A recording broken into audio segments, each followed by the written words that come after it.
Hello everyone, welcome to Narayana IAS, and as a part of daily news analysis, we bring the 5 most important articles to you from The Hindu and Indian Express. And in continuation of the same series, today's 5 articles are: number 1, we will talk about why there is a lesser representation of a woman in a leadership position. So in this article, we will introduce you to the concept of glass ceiling and what are its consequences. Second, we will move on to discussing the recent release of the GDP figures, what are its implications. In this article, we will differentiate in between the GDP and GVA. Next, we will move on to what is OPEC Plus and why it is going for the recent oil output cuts. So here, we will analyze its significance. Next, we will move on to how China has landed on the far side of the moon, and it will be the first country to bring back the rock samples. So its significance we will analyze in the same article. And lastly, we will discuss why India is participating in red flag and RIMPAC exercise. Here we will talk about what are these two, and once we are done with them, we will move on to the prelims and mains question based on the same article. So now let's begin. So now let's start with first article, that why few women are being hired for the leadership position. This is important because in this we will discuss the concept of glass ceiling, and which is itself is important from a GS paper 1 mains perspective, where specific topic is the role of women in women's organization, the issue that women are suffering from. Like you can see in 2014 itself, the question was asked, how does patriarchy impact the position of a middle class working woman in India? So the position of a woman in work or even in home is a very important topic for UPSC, and thus we're going to discuss this. Now, why are we talking about it? We're talking about it because recently LinkedIn Economic Group data has come up with several figures regarding the representation of women in the workplace, and which has actually raised the two concerns. The concern number one is there is a poor or lesser representation of women in workplace. Overall, representation in the workplace is less. Here, I'm talking about overall. In addition to that, even if there is a representation, the representation of a woman in the leadership position or the higher management skill is even lesser. So, lesser and lesser women are at the higher management skill of the decision-making position. And the trend continues even in 2024. So, let's just see what the data has more to say. The data said that overall, like I said, the overall representation is less. It says that overall representation has increased from 23.9% to 27%. So it has increased. It's not as if it's stagnating. So from 23% to 27%, it has increased. But again, we saw a decline in 2024, where it came down from 27 to 26%. So instead of seeing a steep rise, which was required, we are seeing a rise and then a stagnation.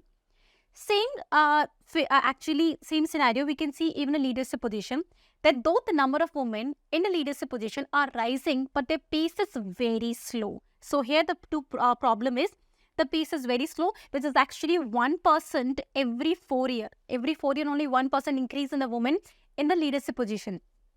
And the data suggests that there was a rise in number from 2016 to 2021, where we saw the number increase from 18% to almost 25%.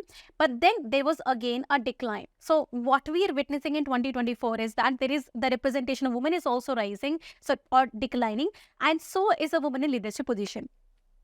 Now the data has certain sectoral figures as well, where it says that in certain sectors, the women are dominant, or women are actually, women have sufficient number in the leadership position, but in other sector, they're lagging behind. So the sector where there is a higher representation is generally service sector. You will see in service sector, the women have higher representation in the leadership position, though it is not at par at the men. It is really less at par as compared to the men. But still, you can see the figure is as close to as 20 to 30%.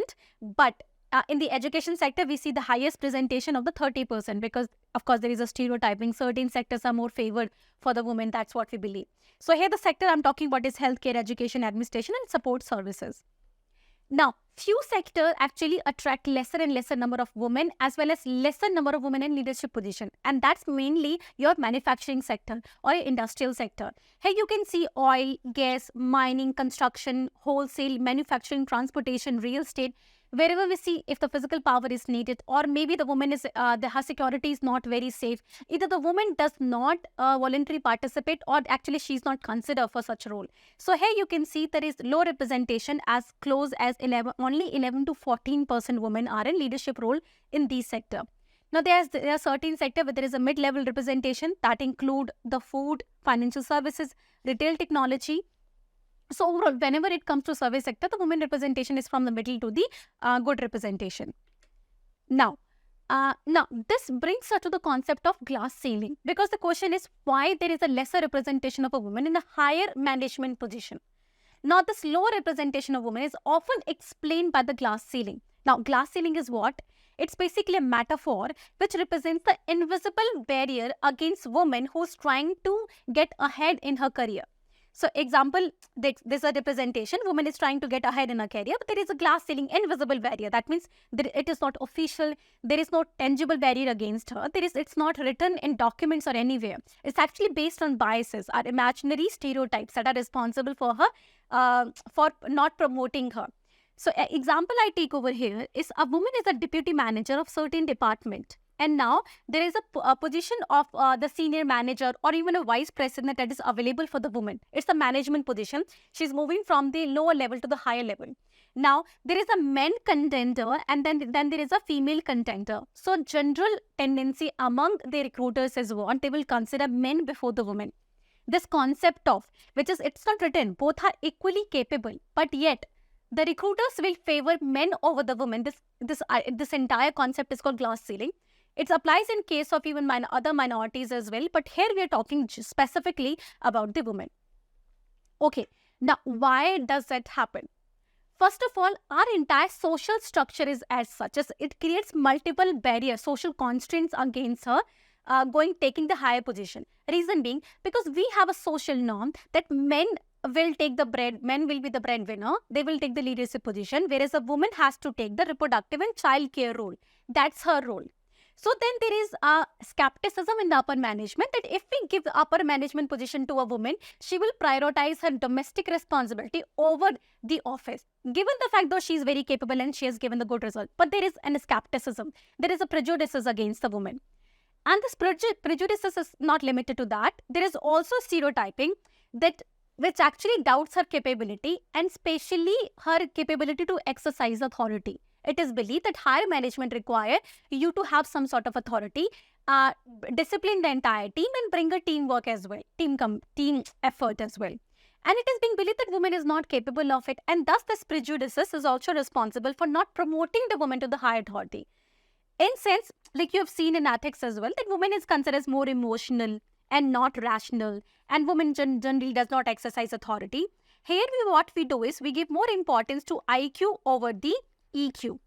A woman is more emotional, she's capable of recognizing the emotional cues better than men, and that's why she can be very good leader, but that is just completely sidelined. Also in authority, women can be very that's called not being very forceful assertive, but very gently assertive, which is considered as a good term in these days in leadership, which is also again sidelined.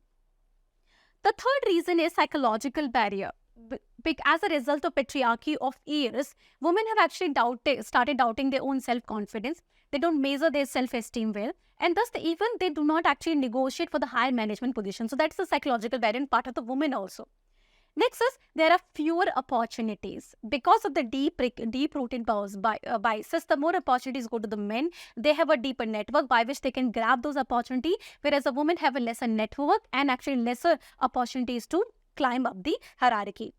And lastly, there is a poor compliance by the corporates as well. As a result of all those biases that I've discussed so far, it actually boils down to this, that companies do not favor, even despite the fact that there is a Companies Act 2013 which mandate a woman director on a company board. There has to be certain percentage representation of women in companies board.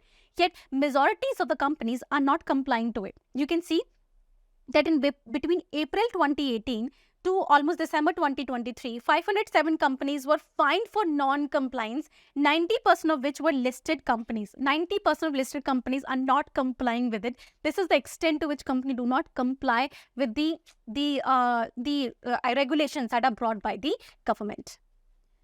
Now, Lastly, what can we do about it? Now we have to deal with everything. Number one is the policy change. And second is policy implementation. If we have a quota, we have to fix the quota, not just for the company, for the other sectors as well. So we have to fix the quota, and then we have to make sure that it is being implemented, either by increasing fine, or they have to submit the audit report, but we have to make sure that they are complying with it. Second is we have to come with a flexible work environment. We have to change the company's environment altogether. Where there is a bias that women will take maternity leave, then we need to introduce a paternity leave as well. So here what we can do is we can actually shift the societal norm as well.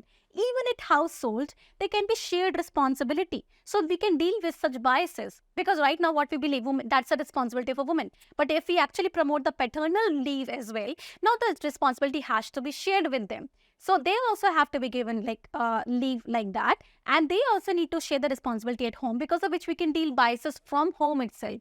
So policy change is needed by the government, and even at home we need to change the attitude, and even this policy change is also needed at a part of a company as well.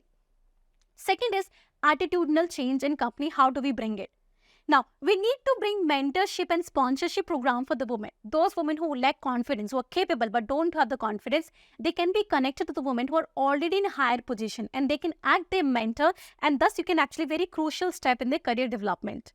Next is unconscious bias training. Since there are biases in the upper management, there's a biases in recruiter, there is a need of the regular training to address those unconscious biases that they hold against the women, and which can lead to a greater benefit not only to the women but even to the company, because when we don't give a fair representation of women, there is an economic loss to the company as well as to the nation.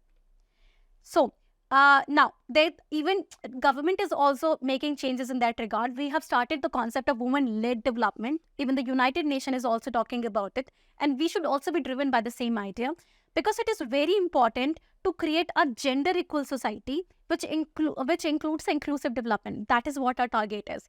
It is also very important that we need to attain UN SDG goal. And in order to attain both these goals, we need to promote the women at the higher leadership position as well. And then only we will be able to attain a national goal or development of maybe a 5 trillion economy. And that can only be possible if the woman is also participating at an equal pace and with the equal responsibility and with equal rights. Now let's move on to the next article. Now let's move on to next article. That is what GDP number says. GDP is important from GS paper 2 prelims as well as mains perspective. That is Indian economy and issue relating to growth and development. Like in previously, question has been asked around GDP in 2013. Two statements were there. Tax revenue as a percentage of GDP has steadily increased in last decade, and fiscal deficit as percentage of GDP has steadily increased in last decade. So just think about it whether the statements are correct or not.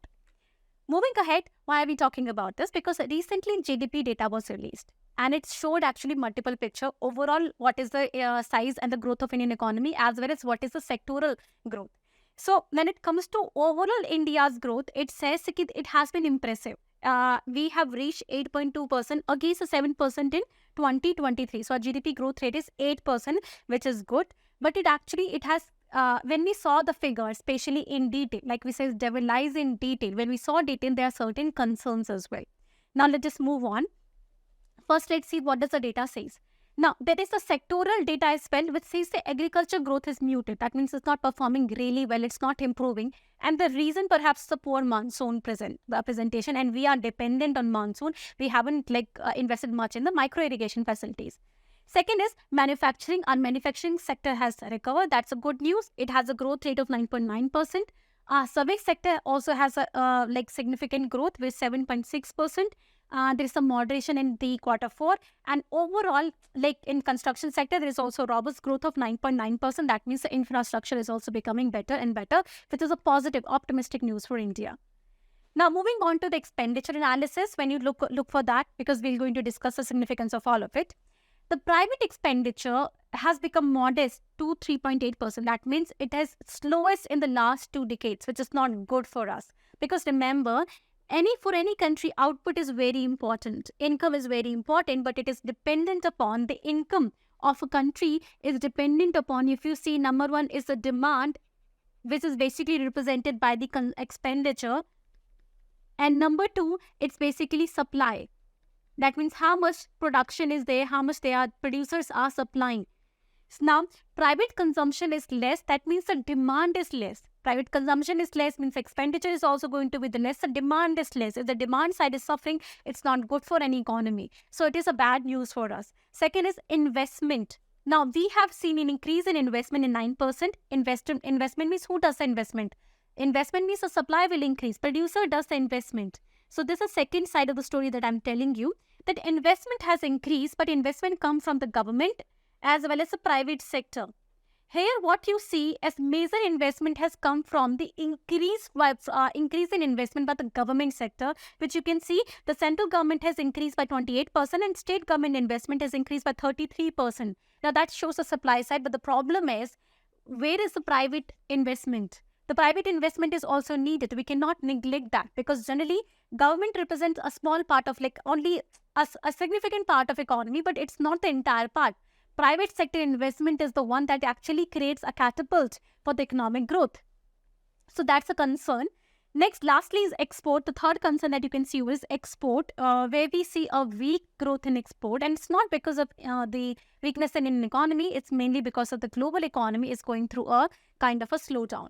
So these are the concerns that has been raised in the entire data. Now, here you can see one significant figure is there is a divergence in GDP and GVA data, which is 1%, which is sharp as you compare to 2023 data. That means it's much higher than the last year data. Last year, GDP and GVA were deviating by 0.3%. This year, they have a deviation of 1%. And generally, it is considered the reason behind this is sharp growth in net taxes. Okay. And this is also the reason behind the push-up in the GDP. Maybe the entire GDP is not as a result of increase in output, but maybe it's only because of tax only. So that's a concern. Now, you will understand that why is it a concern if I discuss what is GDP and what is GDP, and I'll make a difference in between the GDP and GVA. Now, coming to GDP or the gross domestic product, it's nothing. It's basically GDP is a representation of national economy. It's a representation of national income, total national output. That means how much goods and services in the economy has produced. And this is important to calculate, because that's how we calculate the size of the economy. That's how we calculate the growth rate in economy. There is a need of some indicator by which we can say that, okay, in an economy is performing better than Pakistan. Chinese economy is performing better than India. What is the indicator? GDP is that indicator, which basically represents the all goods and services produced in the economy multiplied by their market value. Because money is what in which we compare. You have learned that in money supply. So basically, GDP is nothing. GDP is simply all the goods and services that are produced in that economy in that particular financial year or a particular quarter. So we take a time period. In that particular time period, multiply by their market value or the monetary value, whichever is favorable. To adjust that to the inflation, we come to the real GDP. We don't adjust its nominal GDP. Basically, this is the definition. All the goods and services produced in economy multiply by their market value. Now, you understand the significance as well. The most important significance, it is important to the government so that they can change their policy. If their GDP is going down, they will change their policy, maybe make it more expansionary, or the changes that they have to come. It's important for the businessmen because of the GDP is going up, they will try to increase their production. It's important from the investment perspective as well. Like if investor want to invest in India and they see a growth rate of 8%, they would definitely want to invest in India than maybe in other country which has only a growth rate of 2%. So it's very important for all of us. Now, how do we calculate? To calculate GDP, I'm not going into detail. You just know that there are three methods. Now, how do we? Number one, either we calculate the entire expenditure side, or we calculate the income, or we can actually calculate the production. It's actually all using three of the main, you will come with the same GDP figure. Reason being, we are trying to calculate all the goods and services multiply with the value. So that's basically production side. You have all the goods and services that you produce, multiply by their value, you will come with the total production. Now, whatever that is produced will actually be sold in the market, right? And there will be expenditure on that. So instead of calculating that, you can also calculate the entire expenditure on the purchase of the goods and services that were produced in an economy. So expenditure will give the same figure, right? Because all the goods and services are going to be sold. So the expenditure can also give you the same figure, or income as well, because of whatever the income a person or a country is earning from the sale of the goods and services or the expenditure, that basically also represents the national income. So whichever way you're doing like this or you do like that, you're basically calculating the GDP. Now, against that, there is GVA, that is gross value added. Now, when we calculate the GVA, it's also calculate the national income, but only focuses on the supply side. Now, what do I mean by that? It only focuses on the supply side is that when we calculate the GDP, we focused on the expenditure, we focus on production, we focus on even income. But in case of GVA, our focus is only production. We don't focus on expenditure. We don't focus on even on income. Our focus is the production of goods and services only. And the first difference between GDP and GVA is this: we focus only on production side, that is only on supply side. Second is, in case of GVA, we actually calculate sectoral GVA. That means we move from one sector to another. First, we'll focus on agriculture, and then we will focus on maybe on manufacturing. Manufacturing GVA kitna hai, and then we will focus on to service sector. And then we'll add up all of them. That's how we calculate GVA. We calculate sectoral GVA, and then we add all of them. The third difference that is most important over here, the GVA when we calculate, it's actually only up to the level of production. It doesn't go to the level of retail. The retail prices are not there. That means the taxes are not included. The subsidies are not included over here. Now, let me tell you the difference, how it is different. Per se, you are selling, there is maybe cotton. It is 100 rupees is the price of the cotton. After it is actually processed, it is a process that is converted into a cloth. And the price of the cloth is now 200 rupees. Okay, and now it is sold in the market. So now it's sold, that's the end of it. The cloth is sold. Now, after selling, basically, whenever a consumer is buying, they are not just buying it at 200 rupees. No, the purchaser is actually also paying the tax. Maybe of 20 rupees, they are paying tax. So the price will be now 220 rupees. But at the same point of time, government has given a subsidy of 10 rupees maybe. So the price is again what? 210 when consumer is buying it. This is up to the level of producer when they have produced it. Now this is a government intervention. This is basically tax part and this is subsidy part. Now the difference is GVA ends over here. It doesn't include taxes, it doesn't include subsidies. But in case of GDP, there are taxes, there are subsidies. So the GVA is nothing. When you calculate GDP is equals to GVA plus tax minus subsidies. That means GVA includes taxes. So if you're increasing taxes, then also GDP can rise. Maybe the total value of goods and services did not increase, but you increase the taxes, GDP can also rise. So sometimes GDP does not give the true picture of the economy, because maybe it was only this year also the production is only 200 rupees, but maybe tax rise by 30 rupees and the total GDP is what? 230 rupees. But is there actual rise in the production? No. There was only a rise in tax, and that's what the figure was saying, that there is a rise in GDP, and the rise in GDP is also because of the rise in tax, and that's why there's a sharp contrast. There's a difference between GDP and GVA, which has risen from 0.3% to 0.7%. And this is actually more concerning about this entire GDP figure that we have come up with. Now, lastly, let's move on to what are the prospects that we have. Overall, it actually again refer to challenges that our private consumption is it's actually on the lower side, and it's because of the higher inflation and lower wages, which has reduced the disposable income with the people, and that's why there's no, the consumption is reducing. The data also represented the same thing.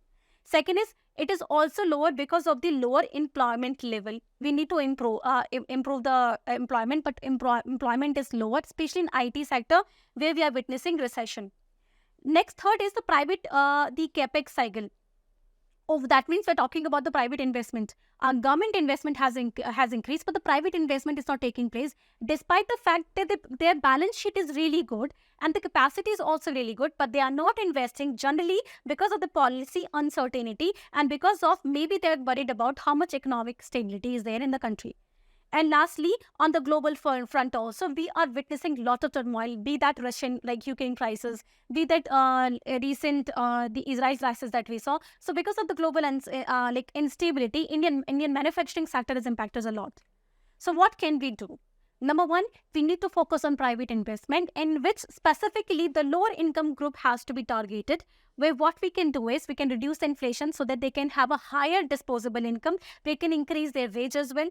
Third, we can focus on the employment as well, because if they have employment, they will have income. If they have income, there will be expenditure as well. So our demand side is going to be the good.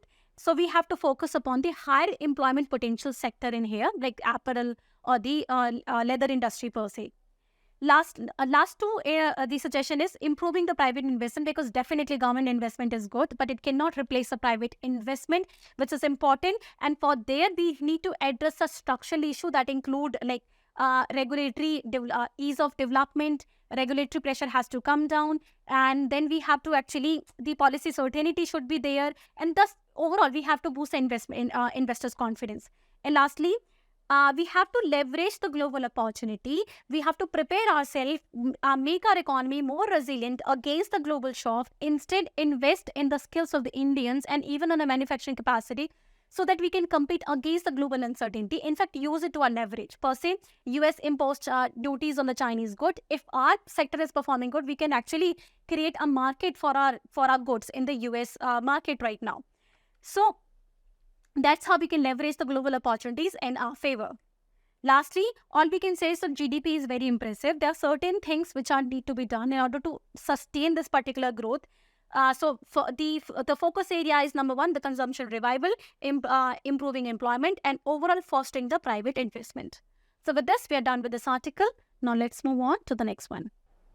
Now let's move on to the next article, that is OPEC extend deep oil cuts. So in this article, we will discuss this as important from the GS paper 3 mains and prelims economy perspective. You can see on the similar economic organization or the political organization, UPSS asked question even in 2016 that which of the following is not a member of GCC or Gulf Cooperation Council. So you have 4 options and try to come up with the answer.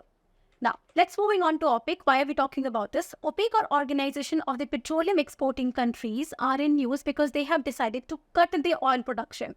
That means the amount of oil they're producing, they are trying to reduce the production and thus reduce the supply. Why are we doing so? They are doing so because of the two existing conditions. They have realized overall the supply and economy of the fuel have risen, the overall fuel. Reason being because of rise in the new countries or the new producer in India, that itself includes US, which has found shale gas. It has started producing it as well, which is a good fuel and which has increased the supply of fuel overall in the global economy. And in addition to that, there is a dip in the demand, and it is because of the rise in the global interest rate. Because of the rise in interest rate, the disposable income with the people have come down, and thus the demand of the oil is coming down. They are not spending much on the petrol or the driving vehicle as well. Now, as a result of this, whenever the demand is low but the supply is high, what happens? The prices come down.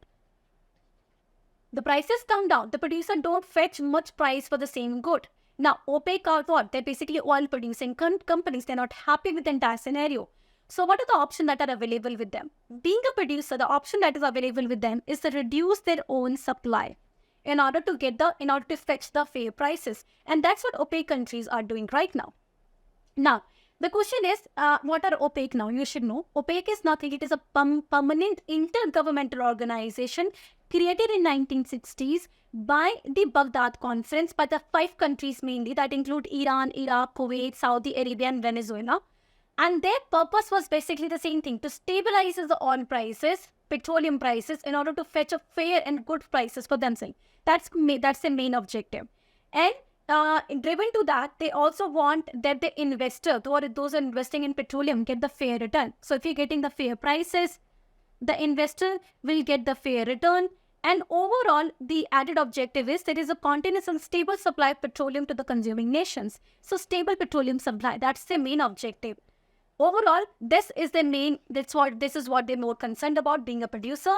Now, you can see the membership of OPEC countries have grown over the year because many oil producing countries are coming together to have the better price. So it's like a cartel system right now of the major oil producing economies. And that include Iran, Iraq, Qatar, UAE, Saudi Arabia, Kuwait, Algeria, Libya, Nigeria, Angola, Gabon, Guinea, Venezuela, and Ecuador. So these are the member countries. The membership has grown to now at least 13 countries.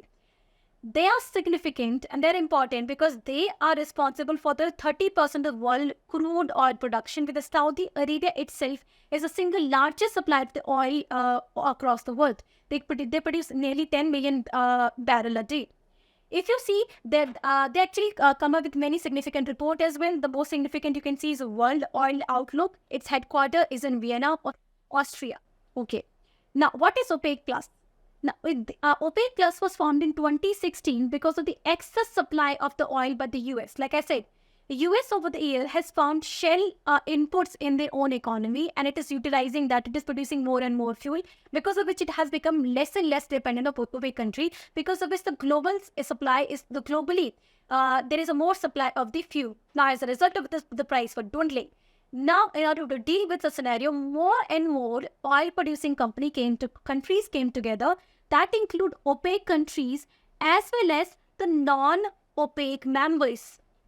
So OPEC Plus is nothing. It's coming together of OPEC as well as non-OPEC countries. And here the non-OPEC countries include Azerbaijan, Bahrain, Brunei, Kazakhstan, Malaysia, Mexico, Oman, Russia, South Sudan, and Sudan.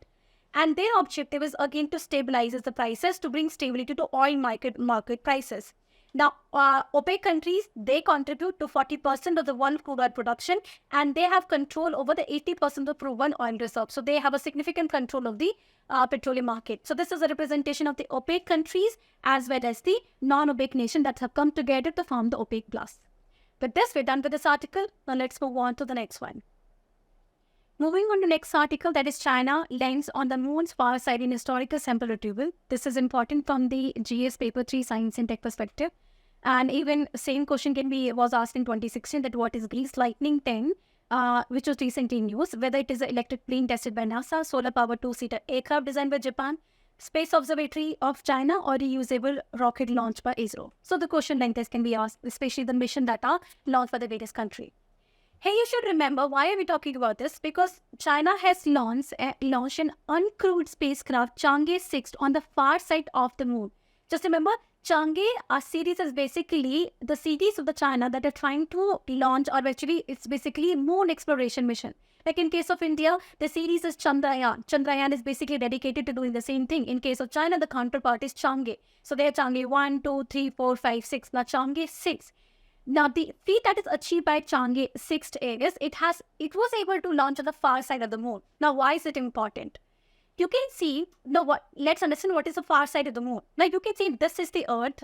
Whenever we see the moon, we only see one side of the moon. We don't see the opposite side. Because the Earth's rotation and the moon's revolution are synced, we are never able to see the opposite side. We only see the one side. So the other side that we never see is basically called as the far side of the moon. And it is difficult to launch anything over there.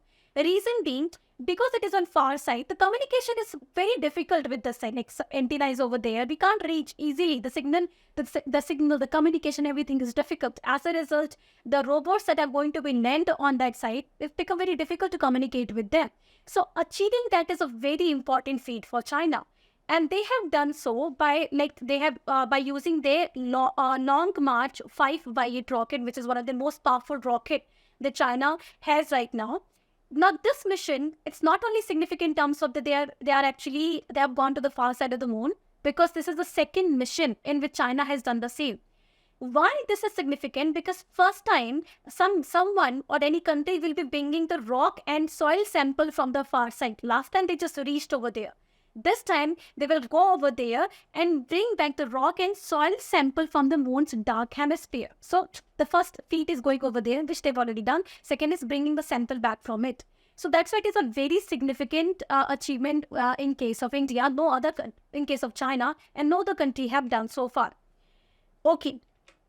Now, hey, you should remember one thing, that though China has achieved this exceptional feat of going on the dark side of the moon, India has done something else. India is the first country to successfully land on the moon's south pole in the Chandrayaan 3. So we have launched on the south pole. We are also the first country. So we are the first to go to the south pole, and they are the first to go to the dark side of the moon. That's where you will keep in mind, because UPSC can easily ask a question on that who has gone to the dark side and who has gone on the south pole for the first time. Now, whenever you're talking about any mission going to any other planet, there are three terms you should always understand. That whenever we send a mission, generally the first mission, the first robot that we send is an orbiter. Per se, this is Earth, and this is Moon. So if you send a spacecraft that revolve around the moon, orbiter are basically they revolve around a satellite, they revolve around a celestial body. So something that orbit around a celestial body is basically called as orbiter. Second is lander, that instead of orbiting, if it land on the surface of celestial body, that's basically lander. And that's so from orbiter to lander. But if it start moving on the surface of the celestial body, then that's basically a rover. So from orbiter to lander to rover, that is a series of progression that any country, nation goes through whenever they try to explore any celestial body or astronomical body. With this, we're done with this article. Now let's move on to the next one. Now let's move on to the last article, that India to participate in Red Flag. This is important because these bilateral and regional grouping, which further impact India's interests, are important for the UPSC. Like in 2022, mains question was asked, what are the maritime security challenges in India? Discuss the organizational, technical and procedure initiative taken to improve the maritime security. Moving on to, why are we talking about the Red Flag exercise and their impact? Because India has recently joined these two major multinational military exercises which are hosted by the US. See, remember, both of these exercises are hosted by the US. So this can be a significant question. You should remember this. Both are US hosted. Starting with Red Flag exercise. This exercise began since 1975 by the US. And US started that in light of the Vietnam War that was going on. When the Vietnam war was going on, it wanted the participation from the other countries as well. It wanted to stimulate the environment and prepare its military. From there onwards, the Red Flag exercise has started. Now, remember, Red Flag has two bases. Number one is Alaska, other one is Nevada. And actually, Alaska one was earlier in Philippines and it was named as a Thunder Cope earlier. Later on, it was renamed as a Red Flag exercise, especially in Nevada. Now, in case of India, Indian Air Forces participated because Red Flag is a combat, like aerial combat. This one is an aerial combat exercise where Air Force of the two countries participate. It is not a military one. It does not start from the ground forces. It's basically an aerial combat exercise. Okay, this year India has participated. It has actually, and India has taken its 8 Rafale fighter to participate in that. We are like doing that in Alaska. Now, this, what it does, it helps, it actually stimulates the environment. It gives a realistic training to its people. It helps bring the coordination between two countries by exchanging techniques, tactics, and the procedure to improve the interoperability, which is a major concern over here. And this actually improves the defense ties as well, because the prime concern is interoperability. Second is improving defense ties. That's how this exercises help the two nations. Second is RIMPAC. RIMPAC exercise, naval exercise, like that was aerial one. This is a naval one. As the name itself suggests, it is the largest bilateral, not bilateral, multilateral. It is the largest multinational naval exercise, also called as Rim of the Pacific exercise. This is also led by US and this has started since 1971. Remember this? This has started since 1971. Dates are important over here. We have done that around Hawaiian Island. Hawaiian Island are important because they lie in Indo-Pacific, and as a result of it, it has strategic importance, and that's why we do this exercise over there. Now, India is participating in this exercise since 2014 itself. This is not the first time India is participating. Since 2014 itself, we are participating.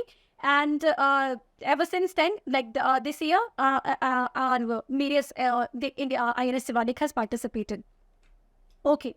Now, the purpose is again, like I said about, the purpose of both the exercises, number one, to improve the interoperability, where we share tactics and strategy with each other, and we are aware of each other's weaknesses and strength as well. And second is, we bring the resilience and agility needed to deter the aggression. We become more resilient. That's the second interest. And third overall is, it improves the defense ties between the two nations. Okay, so now RIMPAC is a very, it's actually a multilateral exercise. It has 29 members which are written over there. Pause the video for a second and read them. These are the participant members of the RIMPAC exercise. Now, this actually is important. We have already discussed how it's going to benefit the two nations. And with this, we're done with this article. If you have any doubt in this video, you can comment in the comment section. Now we're going to move to the prelims and mains question. Now let's start with prelims and mains question based on that. Beginning with, which of the following is not a member of OPEC countries? Like the GCC UPS has asked question. Malaysia, Angola, Kuwait, and Congo. You know, all three of them are basically the member. I showed you in the members map as well. So Malaysia is not the member. The answer is A. Moving on to, with reference to GVA and GDP, consider the following statement. GVA is the total monetary value of all the finished goods and services produced from the country's border in a specific time period. If you have to remember what I taught you, this is a definition of GDP, not GVA. GDP is generally calculated for the sector and is specified as a value of output minus the value of intermediary goods. Its GDP is not calculated for the sector. It is GVA that is calculated for the sector, and that's why the statement 2 is also wrong. It's basically for the GVA. So both the statements are correct, or actually incorrect. So the answer is D. Moving on to, consider the following statement regarding China's Chang'e 6 mission. It is the first mission on the far side of the moon. Now, it is actually the second mission. It's not the first one. It is the first one to bring the rock and soil sample from the moon's dark hemisphere. This statement is correct, but this one is wrong. Third is, the far side of the moon faces technical difficulties due to its deep and dark craters, making communication, robotic landing operation more challenges. I talked about that, and that is basically called as tidal locking, because you only see one side of the moon because of the sink in the Earth rotation and the moon's revolution. So the statement 3 is right.